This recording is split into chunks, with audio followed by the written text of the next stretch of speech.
અંકલેશ્વર જીઆઈડીસીની Shriram dyeing and printing mill દ્વારા contaminated drums વગે કરતા ઝડપી પાડ્યા હતા.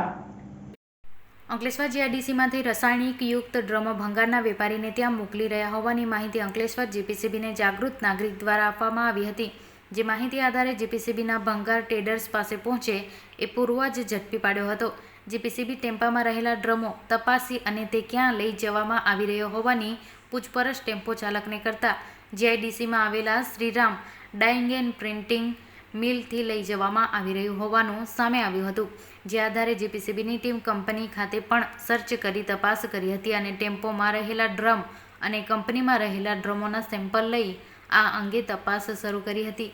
તેમજ કંપનીને પ્રાથમિક જીપીસીબીના ધોરણ ભંગ કરવા બદલ સ્થળ નોટિસ ફટકારી હતી અને વડી કચેરી ખાતે રિપોર્ટ કર્યો હતો. આ અંગે જીપીસીબી પ્રાદેશિક અધિકારી વિજયકુમાર રાખોલિયાએ જણાવ્યું હતું કે જાગૃત નાગરિક દ્વારા ચોક્કસ માહિતી આપી હતી કે માહિતી આધારે કન્ટામિનેટેડ ડ્રમ ટ્રેડર્સને આપવા જતા પૂર્વ ઝડપી પાડવામાં આવ્યા હતા અને કંપની સામે કાર્યવાહી કરી સ્થળ નોટિસ ફટકારી હતી તેમજ આ અંગે જરૂરી રિપોર્ટ કરવામાં આવ્યો છે.